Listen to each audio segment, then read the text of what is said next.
السلام علیکم ورحمۃ اللہ وبرکاتہ۔ میں آپ کا بھائی مولانا سلمان شاہ مکی۔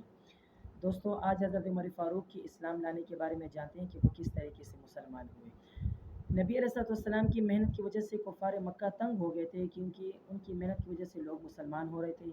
تو ابو جہل نے کہا کہ کون ایسا شخص ہوگا جو نبی کا سر کٹا کر میرے پاس لے کر آئے۔ عمر فاروق نے کہا یہ کام میں کروں گا۔ جیسی تلوار لی، راستے میں جا رہے تھے، صحابی رسول سعد بن ابی وقاص ملے۔ انہوں نے پوچھا اے عمر کہاں؟ انہوں نے کہا کہ نبی کے قتل کے بارے میں سوچ رہا ہوں۔ انہوں نے کہا کہ بنو ہاشم علیہ کو چھوڑیں گے نہیں۔ عمر فاروق کو غصہ آیا۔ انہوں نے کہا کہ تو مسلمان ہو گیا ہے؟ انہوں نے کہا کہ ہاں میں مسلمان ہو گیا ہوں۔ انہوں نے کہا پہلے تیرا کام تمام کر دو، اس کے بعد اوروں کو دیکھوں گا۔ جیسی ان کو جیسی مارنے لگی، صحابی نبی وقاص نے کہا پہلے جا کر اپنی گھر کی خبر لو، آپ کی بہنوئی اور بہن مسلمان ہو گئے ہیں۔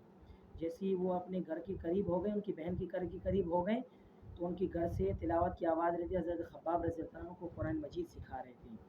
تو حضرت عمر فاروق کے داخل ہونے سے پہلے صحیفہ، وہ جس صحیفے سے وہ پڑھ رہے تھے وہ جلدی میں باہر رہ گیا۔ حضرت خباب رضی اللہ عنہ جا کر چھپ گئے۔ حضرت عمر فاروق نے کہا کہ کیا پڑھ رہے تھے؟ انہوں نے کہا کچھ بھی نہیں۔ انہوں نے کہا کیا پڑھ رہے تھے؟ انہوں نے کہا کچھ بھی نہیں۔ جیسے صحیفہ دیکھا غصہ آیا۔ غصہ آتے ساتھ ہی حضرت عمر فاروق نے اپنی بہنوئی پر ٹوٹ پڑے، ان کو مارا، اتنا مارا کہ تھک گئے تو بیٹھ گئے۔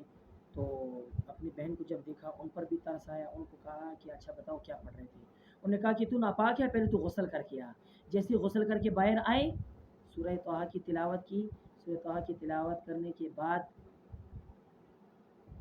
حضرت عمر فاروق رضی اللہ عنہ نے فرمایا کہ مجھے نبی کے پاس لے کر چلو۔ اتنے میں حضرت خباب رضی اللہ عنہ باہر آئے۔ انہوں نے کہا اے عمر تیرے لیے خوشخبری ہو، نبی علیہ السلام نے دعا کی تھی اے اللہ ابو جہل یا عمر فاروق میں سے جو آپ کو پسند ہو اس کو آپ اسلام کی دولت سے مالا مال کر دیں۔ تو حضرت عمر فاروق جیسے ہی گئے، نبی علیہ السلام کے ہاتھ پر اسلام قبول کیا، کلمہ پڑھا۔ کلمہ پڑھتے ساتھ ہی عمر فاروق نے کہا آج کے بعد کوئی بھی چھپ کر نماز نہیں پڑھے گا، کیونکہ پہلے چھپ کر نماز پڑھتے تھے۔ آج اعلان خانہ کعبہ میں جا کر نماز پڑھیں گے۔ اور یہ اعلان کیا کہ کوئی اپنے بچوں کو یتیم کرانا چاہے تو آئے میرے مقابلے میں، یا کوئی اپنی بیوی کو بیوہ کرانا چاہے تو آئے میرے مقابلے میں۔ تو عمر فاروق رضی اللہ عنہ کی بہادری کی وجہ سے کوئی بھی آگے نہیں ہوا۔ تو اس وجہ سے عمر فاروق رضی اللہ عنہ کی اسلام لانے کی وجہ سے اسلام کو اور بھی تقویت ملی، اور بھی بڑھائی ملی۔ تو اسلام اسی طرح پھیلتا گیا۔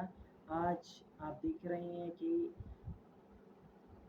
دنیا کے ایک جانب سے لے کر دوسری جانب نبی علیہ السلام کا دین پھیلا ہوا ہے۔ یہ ان صحابہ کرام کی برکات کی وجہ سے پھیلا ہوا ہے۔